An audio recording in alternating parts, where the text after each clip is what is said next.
अब भैया आपसे पूछे कि बीएसपी में मायावती के बाद कौन है, आप क्या कहेंगे?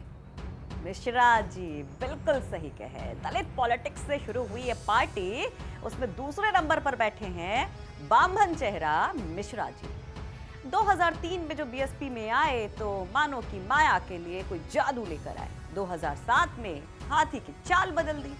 अब भैया जब 22 में सब कुछ खोने के बाद बीएसपी फिर से मैदान में उतर रही है तो फिर से सारी जिम्मेदारी इन्हीं मिश्रा जी पर है।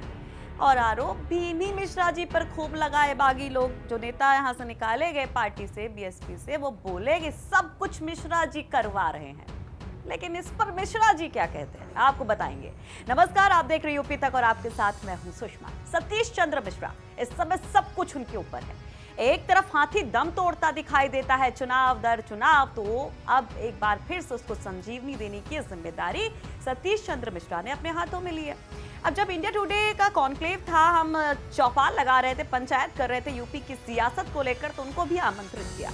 और वो सवाल जो सबके जहन में था कि क्या वाकई में बीएसपी में जो बगावत देखने को मिल रही है या फूट देखने को मिल रही है, जो तमाम दिग्गज नेता जो काशीराम के समय से पार्टी से जुड़े थे वो पार्टी से अलग हुए, तो क्या वाकई में उसके पीछे सतीश चंद्र मिश्रा है? क्योंकि आपको याद होगा कि श्रावस्ती से विधायक असलम रायनी, उन्होंने खुलकर कहा था कि भैया ये जो कुछ भी पार्टी में टूट फूट चल रही है ना, इसके जिम्मेदार सिर्फ और सिर्फ सतीश चंद्र मिश्रा है। तो इस पर हमने उनसे सवाल पूछ लिया, क्या कहते हैं सतीश मिश्रा इस सवाल पर, जरा सुनिए। इनके नाम आप ले रहे हैं, उनका बैकग्राउंड देख लीजिए, वो कहां से आए थे, किसने उनको ऊपर उठाने का काम किया, किसने रास्ता दिखाया, किसने पहुंचाया। और बहुजन, उसके बाद अगर आप बहुजन समाज पार्टी को अपने पर्सनल गेन्स के लिए और छोड़ करके चले जाते हैं, या आप एंटी पार्टी एक्टिविटीज करते हैं, आपको निकाल दिया जाता है, उसके बाद आप कहीं चले जाएं, उससे फर्क नहीं पड़ता। तो बहुजन समाज पार्टी का ये ट्रैक रिकॉर्ड रहा है कि बहुजन समाज पार्टी के जो भी नेता छोड़ करके गया, वो कुछ साल तक तो दिखा, अपना उसने पर्सनल गेन जो ले लिया, उसके बाद उसका कहीं अता पता नहीं दिखता है। और जो वहां के लोग हैं, पब्लिक है, वो भी देखती है कि इन्होंने कितना बड़ा धोखा दिया है, और जिससे लिया उसी को धोखा अगर आप देंगे। अब आज आप मेरी बात कर रहे हैं, मैं बहुजन समाज पार्टी में हूं, डे वन से हूं। मैं उसके पहले तो पॉलिटिक्स में नहीं था, वकालत के पेशे में जुड़ा हुआ था, सब कुछ था। और लेकिन जब से मैं बहुजन समाज पार्टी में आया, जब बहन मायावती जी ने हमको राज्यसभा भेजा, तो अब ये कल के रोज हम ये सोचने लगे कि चलो अब हमको वहां से ये प्रलोभन मिल रहा है, हमको ये मिल रहा है, अब हम वहां चले जाएं। तो ये तो अपनी आपको मिलता है क्या ऐसा कोई इनविटेशन? देखिए, सच बताइए। देखिए, अब इसकी बात हम नहीं करेंगे। नहीं, बता दीजिए।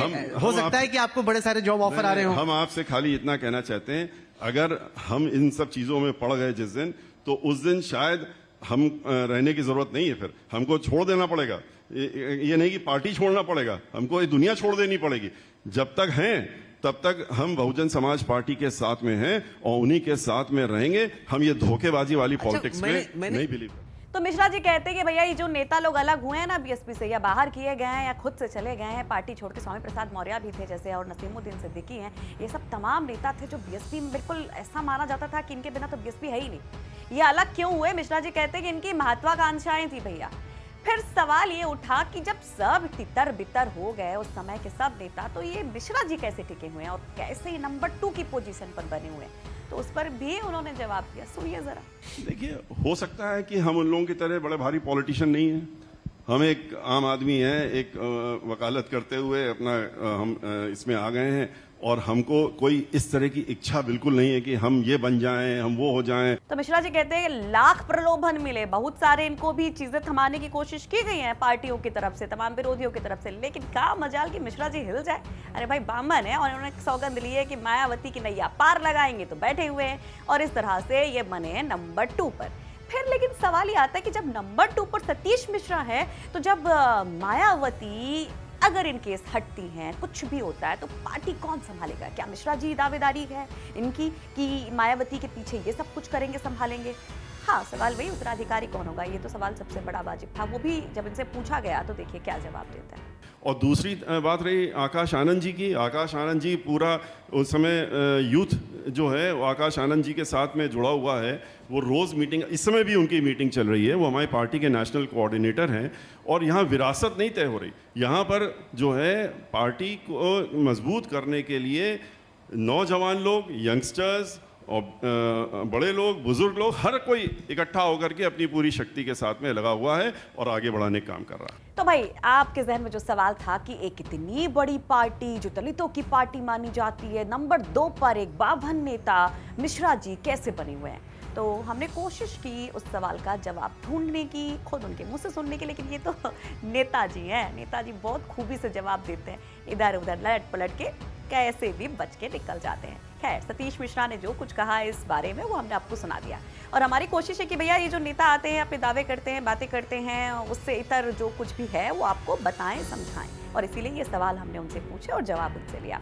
लेकिन जरा चलते चलते आपको बता देते हैं कि कैसे बीएसपी टूट की कगार पर पहुंची। अभी आपको याद होगा कि जो पिछला चुनाव था, आप लोग, बहुत सारे लोग बड़े समझदार होंगे और बीएसपी के बहुत सारे समर्थक भी हैं, और बहुत सारे लोग जो समाजवादी पार्टी के समर्थक हैं वो भी बड़े ध्यान से देखे होंगे कि नतीजा क्या रहा था।